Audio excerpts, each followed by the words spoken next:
Hey guys, welcome back to another video. I've got two lines on my chart, and this chart should be a little bit concerning to you. And if you don't know what we're looking at here, let me explain. We've got the 10-year yield and the 30-year mortgage rate on the screen. Now, if you don't know what those things are and you are trying to understand what exactly the 10-year yield is, you hear it probably all the time. It is the interest rate offered on a 10-year commitment bond, okay? So currently you can see that it's clearly been on the rise. The white line again representing what you can get for holding a 10-year commitment bond with the US Treasury. So currently you can see that it's floating around 4.6%. So basically, if you were to hand off your money to purchase this bond, each year you would receive 4.6% approximately. And, you know, for older folks who are just looking to kind of park their money and earn something on their money, this is in some cases an attractive yield for people, you know, especially as we start getting closer to 5 and possibly 5.5. These are an interesting kind of dynamic that we haven't seen in a while in the yields world.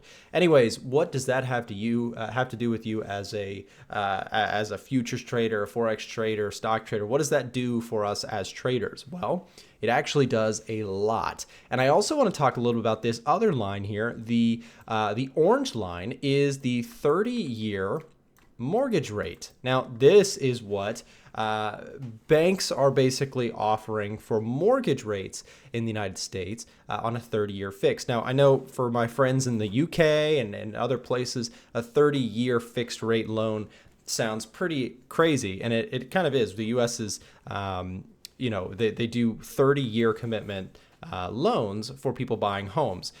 Right now, however, I want to show you the difference in this chart. And there's something here that is really, really important. Notice how during times of greater concern, this spread widens. Now, what is this spread? This spread is basically, think about it from a bank's perspective. Let's say you're a bank right now and you say, okay, I'm a bank and everybody wants to borrow money, and I could give my money out to either one of these charts. This is an individual, right? This is Joe and his wife, Sue. They want to buy a house, right? Do you want to lend to Joe and Sue and get 7.5%? That sounds pretty good, right? That's better than a stock market returns. Or do you want to lend to the US Treasury, who you know is going to almost certainly pay you back for about 4.6%? Obviously, this is the higher value, but there's more risk involved, and banks are all about risk management. So the bank is looking at this situation and they say, well, everything in the world looks pretty scary right now. And so we see that reflected in this spread. Again, this is the risk premium that a bank requires in order to give you a mortgage. Because again, you're more risky. If you want to buy a house, you're more risky than the US Treasury, because you might lose your job, you might run into financial trouble and not be able to pay back the loan. They understand that risk, and so that is the spread here, where this is risk-free, this is the risk. They get that spread in between. They require more interest from the borrower in order to make it worthwhile to them. So what does that mean for markets? Well, it shows you what banks are thinking. There is a lot of divergence. There's a lot of distance between this number, right? You can see it's been narrower in the past, and it started to. This has actually extremely, you know, started to really even diverge and grow bigger. That credit, that risk spread that banks are requiring for mortgages is getting bigger. So what does that tell us about markets? Well, the conclusion here that I'm making, and again, maybe this is just one single thing to look at, this widening shows me that banks are more nervous. They're unsure, okay? Because again, if this is the yield that you must require, and that's widening, that's getting to be a larger difference between the US 10-year and the individual, that tells me that there's some unsureness in banks and their decisions to loan out money. Why does that matter? Well, it shows generally speaking, that perhaps banks think things are going to lean more on the risk off side of things, which perhaps means being more positioned to be short bonds. I know right now we could actually take a look at something. I'll show you in just a second. I'll pull it up. So while we're on the topic of bonds, I wanted to pull this up for you guys. So this is the smart money tracker, the commitment of traders data that we pull on the EDGEFINDER. And I wanted to show you something very specific on this list.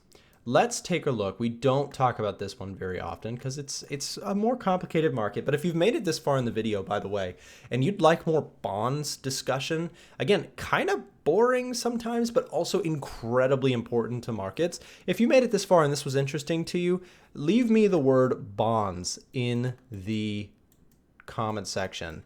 And also, if you could hit the thumbs up button on the video, I'd appreciate it. But if you let me know by commenting bonds, I'll try and put out some more content that people like if they clearly like this stuff.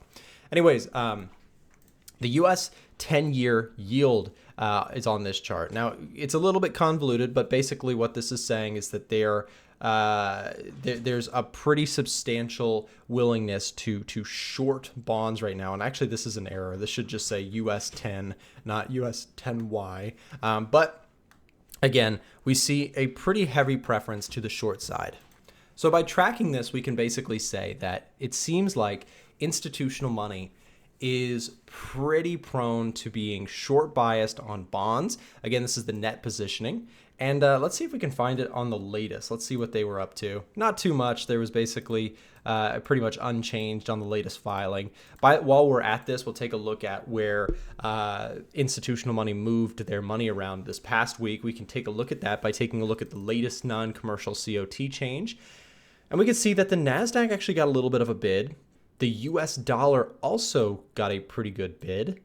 Now, what I'm saying by this is the COT report comes out once a week. This data shows us where they moved money around.